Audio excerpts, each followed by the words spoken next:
So I want to use a couple of products from the mini catalog. Tonight I want to use the Wrapped in Texture embossing folders, and those are on page 9. And you can see that it's part of a Christmas series, but these folders are not particularly Christmassy, so we're going to use them in a non-Christmas way. And then the stamp set I chose to use for tonight is on page 51, and it's the Life is Beautiful stamp set. And this is designed by the $1 Million Achiever Leanne Greff, and quite a beautiful, distinctive one. And I'm really partial to trees, as you may have noticed. In fact, my business icon is a tree. I just think there's so much symbolism and beauty. And I actually took my inspiration from this fun sample right here for my project, as well as I am participating in a color challenge, so I was using those particular colors. But I'm going to try something a little bit different with you tonight. So I'm going to start with a very vanilla card base, and it's just your standard size, your A4 cut in half, and I've cut it in half the long way. So the fold is at the top, but in reality, it doesn't really matter which way you cut it. Now, these folders, the Wrapped in Texture folders, are the thin ones, so they're 3 1/4 inches, and our standard card front in New Zealand is 4 1/8 inch. So whether you're in New Zealand or North America, it is smaller than your typical card front. So I wanted to show you one way that you can use them. So I've cut a piece of very vanilla that's 3 inches wide, and I'm going to have it as a center panel on my card. So that's just one idea how you can use these thinner embossing folders on a full-sized card. Now I wanted, let me find my little strips here. Maybe not. I wanted to have some little edges on here, but it's just because of the color challenge I was participating in. I could use Sahara sand, but no other neutral. So I was trying to be creative. Sometimes when you limit yourself like that, it kind of forces you to be creative, which isn't always a bad thing. So I decided I would just use my Sahara sand ink pad. Let me just get those out of the way. And actually just ink up the cardstock. So I was getting, whoops, got a little much there, getting actually a darker cardstock, but still staying within the constraints of just using Sahara sand. Now I meant to get 2 pieces of this, but I didn't, so I'm just going to cut it. Now from experience, these papers are just going to be slightly wet for a moment or two, so they won't stick very well if I put the adhesive on them. So I'm going to put the adhesive onto the vanilla piece, and I'm using my Stampin' Seal. I might have gotten that a little far from the edge. And then I'm going to take the non-cut edge, there we go, and then this one we'll put on like that. So I've got these 2 little borders, and I just eyeballed where they went, but I think I did all right there. And then we'll go ahead and put this onto our card front. And there we go, like so. So we've got kind of that center panel. And then I'm going to use a slightly, let me just find, slightly smaller panel to do my stamping. So this is where I was saying I took my inspiration from the catalog, where rather than stamping on Whisper White, which we normally do, they've actually stamped right on colored cardstock.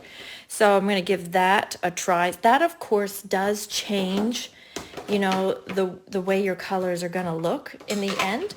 Now you will want a stamp mat underneath you, or the foam mat from your Stamparatus if you have one of those, but you'll want some kind of a foam cushion underneath you because these are a photopolymer set.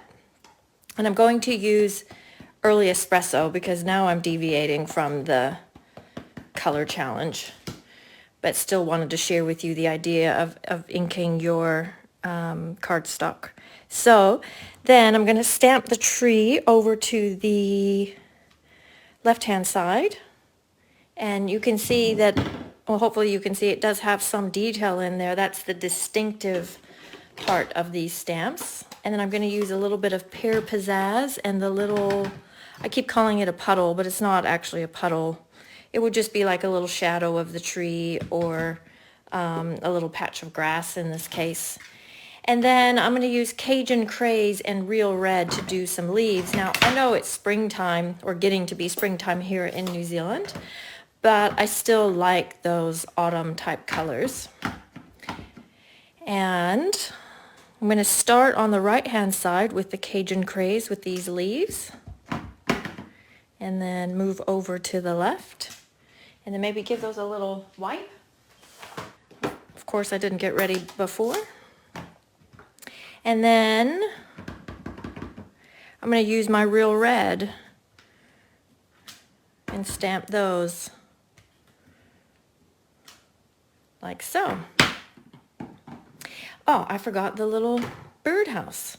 So this stamp set does have a cute little birdhouse that comes with it as well, and we're going to stamp that down here so it's coming off the tree. Very cute. I really like that.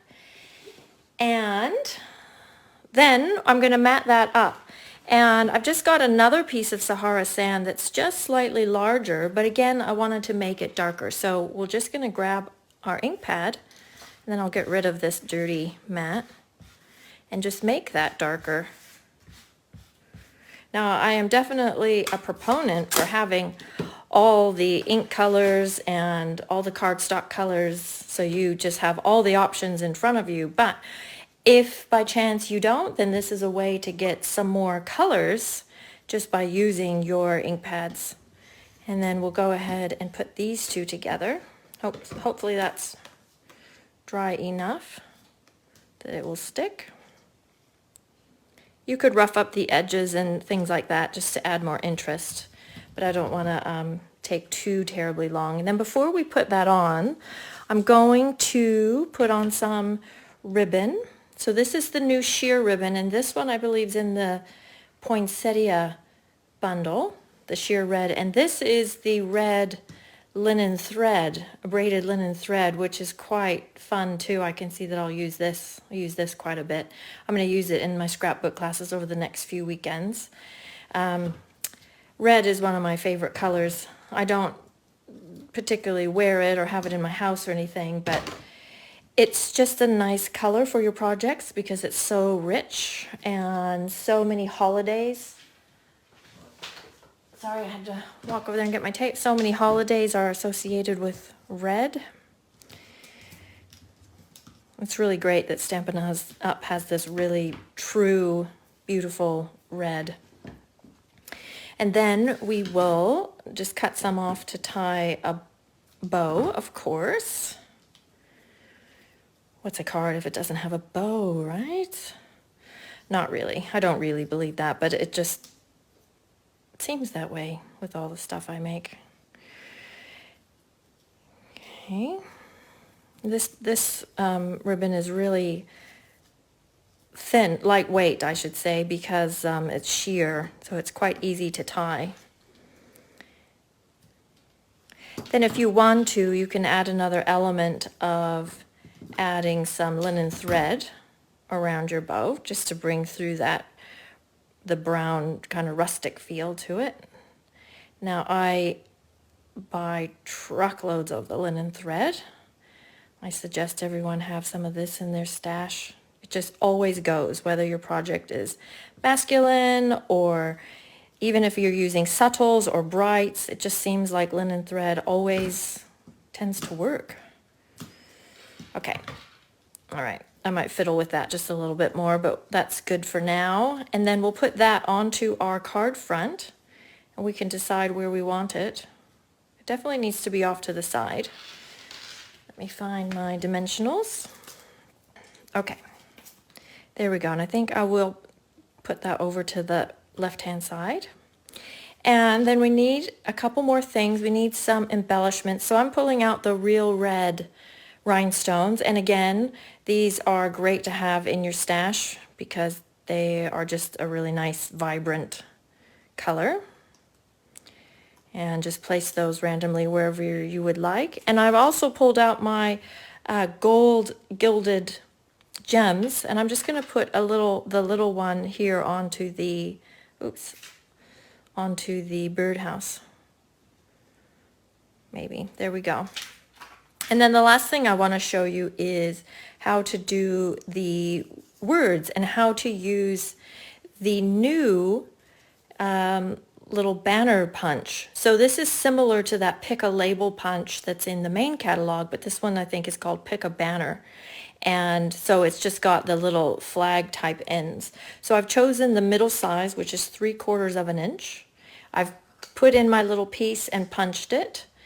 I did ink it with the Sahara sand, and then I went ahead and stamped and embossed in gold the hello. And then you want to keep this little piece that came off of this end. And I'm just going to place it like this. This is sort of the lazy way to do it, but it works. So this will tell you, maybe a little bit more, how much the punch is going to cut off. So you'll want your banner to be that long. Basically, it just saves measuring, especially when you're using words, of varying lengths, which you no doubt would be. But now your piece is quite small, so you will need a pair of tweezers. And then with this punch, I recommend you turn it over and just check, because you can see it's quite easy to get it, hopefully you can see that, on an angle or not in the middle, even with the guides. So just check on the back that it's reasonably where you want it to be. And then it should be punched exactly the size that you want. And then just go ahead, I'm just going to use glue, but you could use dimensionals. Go ahead and put that on your project where you would like it to be. And there you go. So I'm going to show you the other ones I did. So this is one I did a few days ago. It's the same project, but I did add, let's see if I can get it right in the light so you can see. I did add some gold embossing to the leaves. Just when I stamped it, there we go, when the ink was still a little bit wet, I put gold powder on there and then brushed a lot of it off, so there was just little bits of gold, and then went and heated it. But the first one I did is this one, and this uses Mango Melody and Pumpkin Pie. So this was the one that was the color challenge. So I was limited to just those 3 colors with a little bit of pear pizzazz. Then just wanted to experiment a little bit more. So I would love for you to give that a try. Give it a try inking up your cardstock, and maybe give this layout a try, and have a look on page 51 at this Life is Beautiful stamp set. It's quite a nice one for your cards or pages. Thanks for watching. I'll talk to you later. Bye-bye.